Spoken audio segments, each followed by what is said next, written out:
अस्सलाम वालेकुम एवरीवन। उम्मीद है आप सब लोग खैरियत से होंगे and welcome back to our weekly session. आज जो गेस्ट हमारे साथ मौजूद हैं he is Mufees Aziz, the CEO of the Stockify company. Along with it he is software engineer as well. तो नाजरीन, सेशन को स्टार्ट करने से पहले मैं आप लोगों को बताना चाहूंगी, अगर आप लोग हमारे इन डेली लाइव सेशन से अपडेटेड रहना चाहते हैं तो आप लोग हमारे चैनल को लाइक एंड सब्सक्राइब जरूर करें और नोटिफिकेशन बेल को प्रेस करना नहीं भूलिएगा, ताकि आप लोग जो है वो हमारी नोटिफिकेशन से फायदा उठा सकें। तो नाजरीन, सर मुफीस अजीज को वेलकम करते हैं। अस्सलाम वालेकुम सर। वालेकुम अस्सलाम। सर कैसे हैं आप? बिल्कुल ठीक ठाक। आप कैसी हैं? खैरियत से? जी अल्हम्दुलिल्लाह। सर सबसे पहले मैं आपसे पूछना चाहूंगी कि आज जैसे कि हमने देखा कि मार्केट जो है वो काफी गिरी, काफी नेगेटिव रही। तो इसका क्या रीजन है? क्या ये भी सुनने में आ रहा था कि र्यूमर फैली हुई थी कि इंटरेस्ट रेट जो है वो अनचेंज रहेगा कल की मॉनेटरी पॉलिसी में। तो क्या यही बेसिक रीजन है या कोई और भी रीजन है? देखें, बैंक्स करेक्शन लेते हैं तो फिर इंडेक्स भी करेक्शन ले लेता है।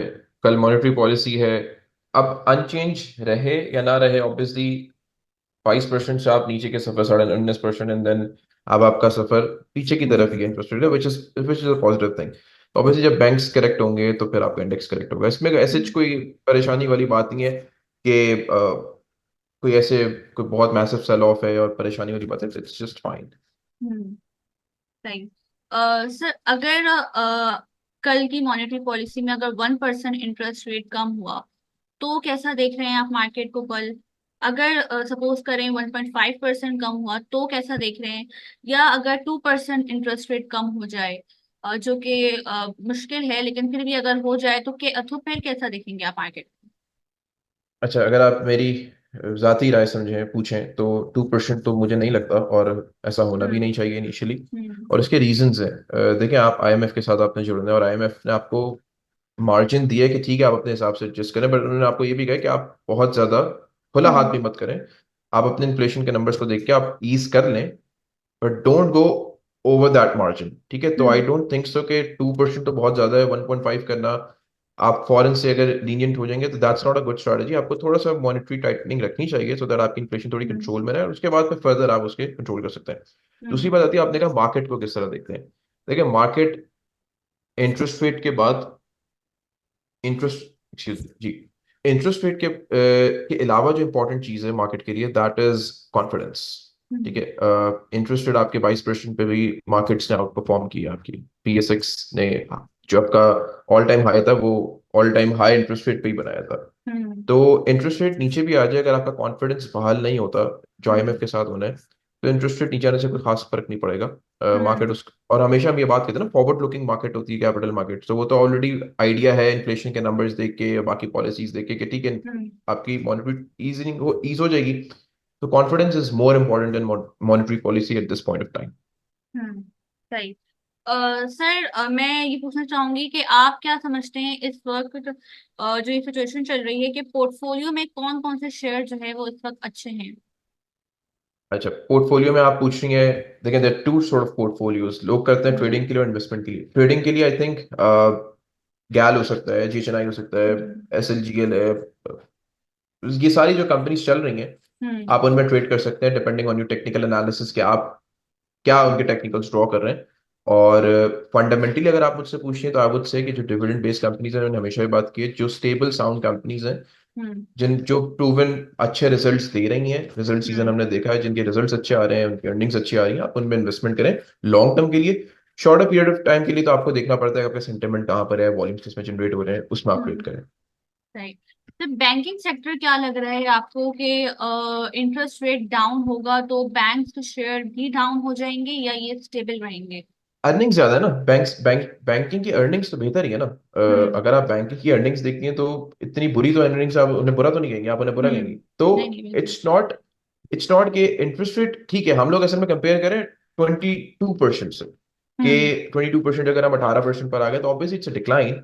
हम्म। बहुत ज्यादा कोई वो नहीं होगा कि अर्निंग्स अर्निंग्स ज्यादा मुतासर नहीं होंगी। थोड़ी बहुत हम्म। होती हैं ऑब्वियसली इंटरेस्ट रेट की वजह से, लेकिन hmm. Still banking banking is attractive. Hmm. सही। सर बहुत पावर बड़ा सेक्टर, सेक्टर है ना बैंकिंग। जी जी बिल्कुल। सर पावर सेक्टर की अगर मैं बात करूं तो आईपीपी की जो जो पावर है, इंडिपेंडेंट पावर की मैं बात कर रही हूँ, तो इनके जो स्टॉक में लिस्टिंग हुई हुई है, तो गवर्नमेंट कह रही है कि जैसे कि इनकी जो टैरिफ है वो बहुत एक्सपेंसिव है, जिसकी वजह से बिजली भी बहुत एक्सपेंसिव होती जा रही है। तो इनको गवर्नमेंट ने जो है वो इनको बिजली की टैरिफ जो है वो कम करने को कहा है। अगर अपना रेट कम कर दें तो आप क्या समझते हैं कि स्टॉक मार्केट में भी इनका शेयर का रेट कम हो जाएगा, और जो क्लाइंट्स, जो इन्वेस्टर्स और ट्रेडर्स जिन्होंने ये होल्ड किया हुआ है, क्या उनको जो है वो सेल कर देना चाहिए या मजीद होल्ड करके रखना चाहिए? और पे आउट के बारे में बताइएगा कि पे आउट भी कम होगा इनका या ये कंपनी ही बंद हो जाएगी? आपका क्या बिलीव है? आप किस स्पेसिफिक कंपनी की बात कर रही हैं? सर जैसे कि जितनी भी कंपनी लिस्टेड हैं, ओवरऑल अगर आप देखें सबको देखें। देखें पहली चीज तो मैं ये समझता हूँ कि जो पावर सेक्टर है, जो आप आईपीपीस की बात कर रही हैं, जो आप हम्म। टैरिफ्स की बात कर रही हैं, फर्स्ट ऑफ ऑल इंडिपेंडेंटली अगर हमें हमें लगता है कि अगर हम मल्टी बायर की तरफ जाते हैं एंड हम सिंगल बायर से हम्म। हटते हैं, गवर्नमेंट इंटरवीन करना बंद करती है, तो I think first thing should be that procedure. Hmm. दूसरी बात, मुझे ये लगता है कि जो आपने बात की है शेयर प्राइस पे जो फ्लक्चुएशन या जो हम्म। वॉलिटिलिटी है, इतना ज्यादा फर्क नहीं पड़ेगा, क्योंकि देखें जो आपने बात की है ना हम्म। टैरिफ्स की और बाकी चीज़ों की, ये फर्स्ट टाइम नहीं हो रहा कि हमारी गवर्नमेंट किसी चीज़ में इंटरवीन करके प्राइसेस हम्म। डिटरमिन करती है, चाहे वो फार्मास्यूटिकल इंडस्ट्री हो, चाहे वो पेट्रोलियम इंडस्ट्री हो, चाहे वो पावर हो। ये हम्म। तो प्रैक्टिसेस रही हैं। तो उसी उन्हीं प्रैक्टिसेस को सामने रखते हुए ही शेयर प्राइस रिफ्लेक्ट कर रही होती है। तो आई हम्म। थिंक ये भी वो वाली बात है जैसे हम कहते हैं कि जैसे हम कहते हैं ना, इट्स वेरी कॉमन कि हमारा फिस्कल डिसिप्लिन ठीक हो रहा है, hmm. You know things that we hmm. Continuously से, तो हम्म। ज्यादा कोई फर्क पड़ेगा नहीं। पे आउट्स की जो आपने बात की, पे आउट पे आई हम्म। थिंक पे आउट्स देखने वाले होंगे, क्योंकि इंपॉर्टेंट चीज ये, अब जो पे आउट्स आएंगे वो हमारे हम्म। नए फिस्कल ईयर में आएंगे, राइट? तो हम्म। अब जो हमारा, उसमें हमने अपने टैक्सेस को रिवाइज किया, उसके बाद अब आपने देखा, पहले आपके पास सुपर टैक्स था, उसके बाद आपके कॉर्पोरेट टैक्सेस हैं। आपने टैक्सेस के सामने रख के अर्निंग्स को सामने रख लें, देन विल सी। तो आई थिंक पे आउट आपका कहीं ना कहीं मुतासर हो सकता है, हम्म। क्योंकि आपके ऊपर जो बजट पास हुआ है वो फिर आपको डिटरमिन करेगा नेक्स्ट आने वाले पे आउट्स। सही। Sir oil and gas sector की बात करते हैं तो ऑयल एंड गैस सेक्टर जो है वो अभी बिल्कुल स्टक हुआ है, आई गेस सर्कुलर डेब्ट की वजह से, या क्या रीजन है? तो क्योंकि ये सर्कुलर डेब्ट का इशू देख रहे हैं हम काफी मंथ से जो है वो सॉल्व नहीं हो रहा। तो आप क्या समझते हैं कि कब तक जो है वो मसला सॉल्व हो जाएगा? और इनकी अर्निंग्स के बारे में बताइएगा कि क्या एक्सपेक्टेड है इनके अनुसार? देखिए, सर्कुलर डेट का मसला कुछ महीनों का नहीं है, बहुत सालों का है। पहला तो मसला ये है, तो ये कुछ महीनों का इशू नहीं है और ये कुछ महीने में सॉल्व भी नहीं होगा। हम्म। इंपॉर्टेंट चीज सबसे ज्यादा ये है सर्कुलर डेट को लेके कि अगर आपके सामने एक डिसिप्लिन मेंटेन होता हुआ नजर आ जाए, हम्म। तो आई थिंक ऑलरेडी मोमेंटम बन जाता है। फिर आपके पास सर्कुलर डेट से अगर आपकी बात मूव होती है, तो आपके पास ओवरसीज इन्वेस्टमेंट, सऊदी इन्वेस्टमेंट, इस तरह की हम्म। चीज़ों पे बात चली जाती है कि अगर आपका सऊदीया का पैसा आ रहा है, रिफाइनरियों में पैसा आ रहा है, अरबी हम्म। पैसा डाल रहे हैं, तो आपका ओजीडीसी ऊपर चला जाएगा। फिर आपकी बात ये सारी आ जाती है। तो आई हम्म। थिंक सबसे इंपॉर्टेंट चीज ये, एक this is one part of the portion, the hmm. Rest of the portion is कि आपका सर्कुलर डेट सॉल्व कब होगा। हम्म। ऑब्वियसली आप, अगर आप ओवरसीज इन्वेस्टमेंट लाते हैं, तो तब भी आपको अपना फिस्कल डिसिप्लिन तो ठीक करना पड़ेगा ना, आपको हम्म। अपना सर्कुलेटेड खत्म करना पड़ेगा। ये कुछ महीनों की बात नहीं है, हम्म। ये ना कुछ महीनों का मसला है, तो आई थिंक इसको टाइम लगेगा, इट्स अ लेंदी प्रोसेस। हम्म। अगर इसको सीरियसली नहीं लिया गया, तो आई थिंक ये सेक्टर बहुत ज्यादा ट्रैप में रहेगा। हम्म। सर्कुलेटेड को इस तरह भी समझ सकते हैं कि सर्कुलेटेड, देखें, अर्निंग्स को अगर आप देखते हैं ना, तो वो, उनमें कोई प्रॉब्लम नहीं है। सर्कुलेटेड इज समथिंग कि जब आपके ऊपर आपके वाजिबात क्लियर हो जाते हैं, तो company becomes cash rich, right? तो वो आपके ऊपर एक एडिशनल आपको पैसा आपके मिल जाते हैं। हम्म। अब वो कब मिलते हैं, क्योंकि अगर एक्सपेंशन की तरफ जाना है, बाकी मसलों की तरफ जाना है, आपने इन्वेस्टमेंट्स भी पुल करनी है, तो you will have to solve this, and then last but certainly not least, it does drive your discipline. तो हम्म। वो आई थिंक टाइम टेकिंग है, उसको टाइम लगेगा। हम्म। सही। इस पॉइंट में पार्टिसिपेंट से रिक्वेस्ट करूंगी, अगर किसी भी की भी कोई भी क्वेरी हो तो वो सर से पूछ सकता है। अस्सलाम वालेकुम सर। वालेकुम अस्सलाम।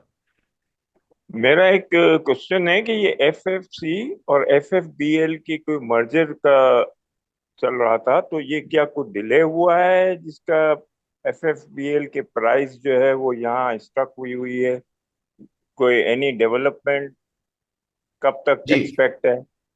मर्जर की खबर आई थी, बिल्कुल आई थी, और एक्सपेक्टेड तो है।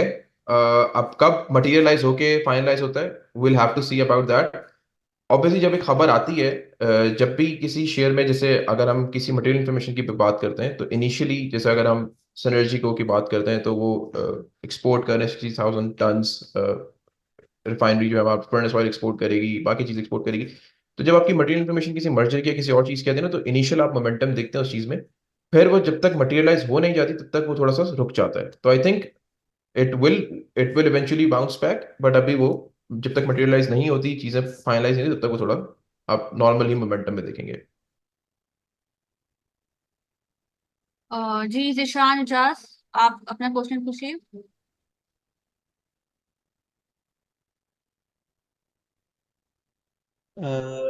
मैडम, ये एमटीएल के अबाउट पूछना चाह रहा था मैं। इसका रिजल्ट इतना अच्छा आया तो फिर भी इतना ये डाउन क्यों हुआ है? और ये देखें, काफी टाइम से अपने। मिलर ट्रैक्टर की बात कर रहे हैं, राइट? जी जी। जी, देखिए, रिजल्ट अच्छा है बट उसने पे आउट नहीं किया है।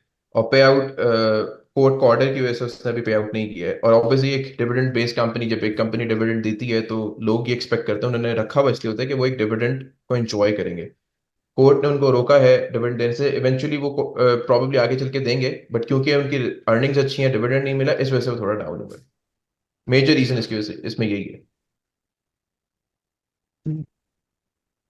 एक क्वेश्चन और था कि ये आपको की माशाल्लाह इतनी अच्छी अर्निंग आई, इतना अच्छा पे आउट आया, BYD इनोवेट और प्लस माइनिंग, इसके बाद ठीक है फंड की अभी सेलिंग है, लेकिन इस रेट पे जो आपको अभी स्टक हुआ हुआ है, तो अब आपको आगे इसका क्या लग रहा है? IPP के भी कुछ मामला है, हम्म, तो जी। इन्वेस्टर को यहाँ पर अगर इस रेट के ऊपर क्लोजिंग आएगी तो एक तो 40-41 का एक्स होगा, तो हम्म, क्या आपका क्या व्यू है इस पर?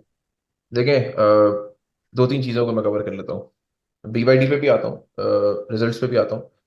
सबसे पहले तो ये समझने की जरूरत है कि जो हपको है वो कोई कार इंडस्ट्री का बिजनेस नहीं है, राइट? उसकी एक सब्सिडरी कंपनी है, मेगा मोटर्स, जो उस तरफ गई है एंड BYD को पाकिस्तान में लेकर आई है।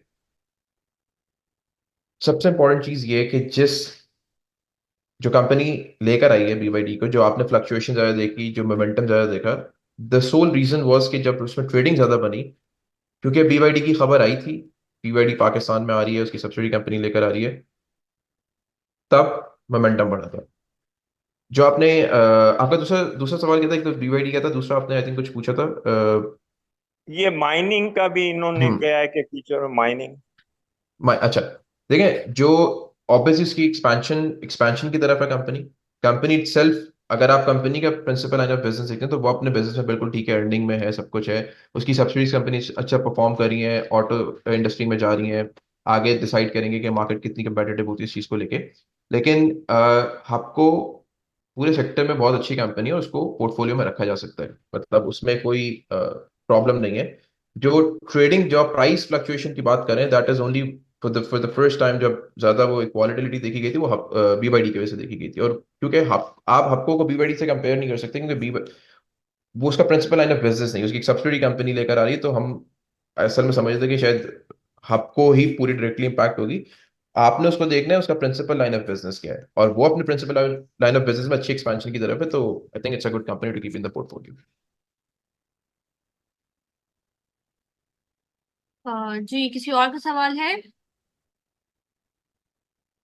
सर सेशन को रैप अप करते हुए लास्ट क्वेश्चन पूछूंगी आपसे मेरा एक कि लास्ट क्वेश्चन है, एक्सक्यूज मी, लास्ट क्वेश्चन जी ये जी है पूछिए। सर कि ये कोलगेट माशाल्लाह डिविडेंड बोनस देती है, इस दफा भी डिविडेंड दिया है, लेकिन ये 1200 पे, तो क्या आपको इसका फ्यूचर आगे क्या लग रहा है? कोलगेट ब्लू चिप्स कंपनी है माशाल्लाह। सर, मैं तो कोलगेट को ऑब्जर्व नहीं करता, तो मैं उस पर ज़्यादा राय दे नहीं सकूंगा। लेकिन कंपनी बुरी नहीं है, कोलगेट हर कोई उसकी प्रोडक्ट्स यूज कर रहा होता है, तो कंपनी बुरी नहीं है, लेकिन मैं उसको ऑब्जर्व नहीं करता। और हम लोग ऐसे भी शरिया का पॉइंट को ही ऑब्जर्व कर रहे होते हैं, तो मैं उस पर कोई खास राय दे नहीं सकूंगा। No issue, thanks. Thank you. देखिए, चीफ साहब से जी सर, सेशन को रैप अप करते हुए लास्ट क्वेश्चन आपसे ये पूछूंगी कि आप इस सिचुएशन में अपनी कोई टॉप टिप्स देना चाहेंगे इन्वेस्टर्स और ट्रेडर्स को कि वो किस पे फोकस करें। देखिए, investment long term dividend based, hmm. Although कि आपका जैसे हमने बात की कि अब जो पे आउट्स आएंगे, अब जो फिस्कल ईयर हमारा रन करेगा, उसमें बहुत सारी पॉलिसीज, बहुत सारा टैक्सेशन, एक नया आपका जो फाइनेंस बिल है उसके साथ चीज़ें चलेंगी। But hmm. स्टिल अगर आपने पोर्टफोलियो में लॉन्ग टर्म के लिए रखना है तो आपको वही कंपनीज रखनी पड़ेंगी जो इतने सालों से आपको डिविडेंड देती आई हैं और हम्म। बेहतर कंपनीज हैं। हम्म। वही आपके पोर्टफोलियो में भी होनी चाहिए। जहां तक ट्रेडिंग की बात रही, तो जो एक्टिव स्टॉक्स हैं जिनका मैंने शुरू में भी नाम लिया, हम्म। अब तो फार्मास्यूटिकल भी चल रहा है, तो आप फार्मास्यूटिकल इंडस्ट्री को देख सकते हैं, टेक्नोलॉजी में भी थोड़ी बहुत मूवमेंट आ जाती है। तो आप उनमें उन सेक्टर्स में जो सेक्टर्स चल रहे हैं, मैं हमेशा ट्रेडिंग के लिए बात कहता हूँ कि जो सेक्टर्स चल रहे हैं उसके अंदर जो सबसे अच्छी कंपनी है हम्म। आप उसको शॉर्टलिस्ट करें। एंड देन दूसरी स्ट्रैटेजी आती है कि अगर वो वॉल्यूम लीडर में आ रही है, उसमें वॉल्यूम जनरेट होता है, उसका सेंटिमेंट उसकी तरफ है, हम्म। डिफॉल्टर में कभी काम मत करें, हमेशा डिफॉल्टर से दूर रहें, हमेशा ये बात की जाती है, मैं भी करता हूँ।